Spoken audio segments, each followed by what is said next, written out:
Dr. Malini M. Dutta is a distinguished leader in K-12 education.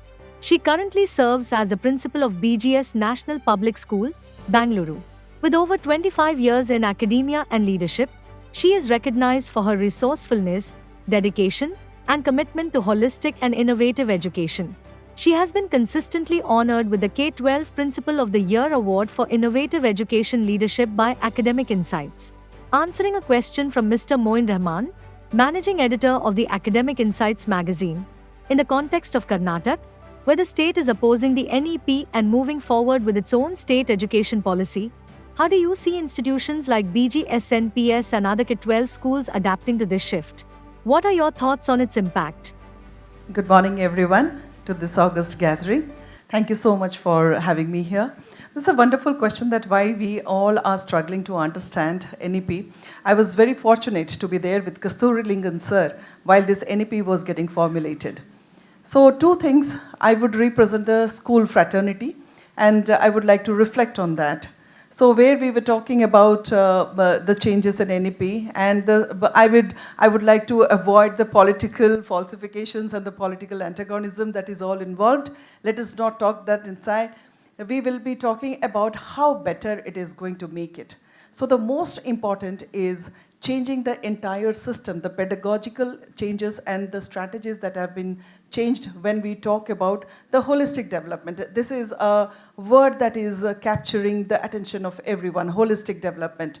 That is academic excellence along with the co-scholastic excellence. So that is an amalgamation of all the curriculum that includes sports, co-scholastic and academics and bringing out the excellence to the students. The most important part for me is, I think all the school leaders present here will resonate to that, competency-based education, leaving behind the rote learning system. It is very difficult to make the parents understand, but I think we should be very clear in our motives, and while we are framing the curriculum and are making it consolidated for our academic institutions, that competency-based education is one thing that should be taken ahead. So somebody asked me, like in the orientation programs, they used to ask, what is the difference between the rote learning system and the competency-based?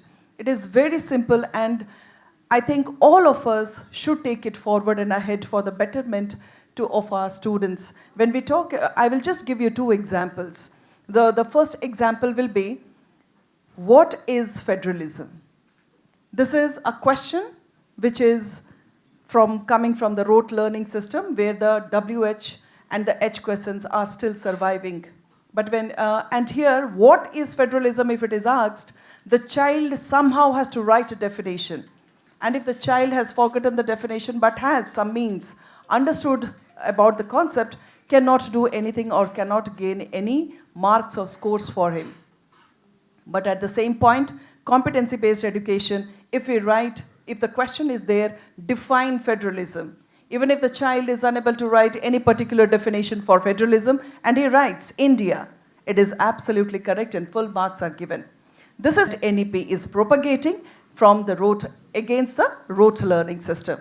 So we should come out from the WH and H questions where we will give a lot of directions to bring out the potentials of each student, and we can put the questions of mention, state, write, explain, examine, elucidate, elaborate, differentiate, analyze, critically analyze. And we can replace them with the WH and H questions. So that is one of the best things. And I think all the schools are trying to do this transition. I'm very happy here at BGS that I have completely transited to the competency-based learning and our students are doing excellently well. So this major difference for the school fraternity is very important to understand and take it ahead in case we want. We have the vision that every child should be empowered with its own potential that is God-gifted. Thank you so much. Wants to add a point. I will just take forward all my co-panelist thought process. Let me tell you that this is an ecosystem and we are the stakeholders. The most important thing is we need to reciprocate to our responsibilities. If we are reciprocating to our responsibilities, this ecosystem will never get the imbalances. The second thing is It is a very good thing that when we are talking about this holistic approach or holistic development, one thing that has come with the NEP and the influence of the Western education system also, since we are now a part of it, and boundaryless education is being an agenda with the UNESCO and the UN forums for the Sustainable Development Goals 4.0 with the education in UNESCO.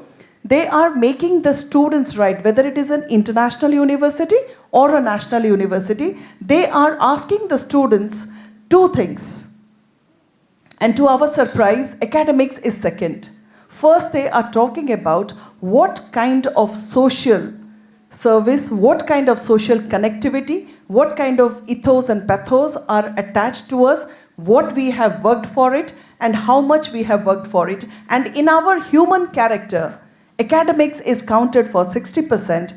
Next 40%, we are talking about our social touch, our ethics and our morals, and how we are going to make it and take it further ahead. So I think that aspect has brought this holistic development among the students a kind of a ripple effect where the students are now realizing, and the parents' mindset needs to be changed. Yes, it will change, but it will take some time. But here the students have understood, the student community and the fraternity have understood the fact that academics is now at second point, but yes, this holistic development brings a lot of understanding, and their lot of caliber is getting portrayed outside while we are talking with their connections with the society, the help to the society, and what kind of extension of their thought process and what kind of their work they can do it in favor and to the society, give back to the society. So this is one thing that has come up very strong and bright,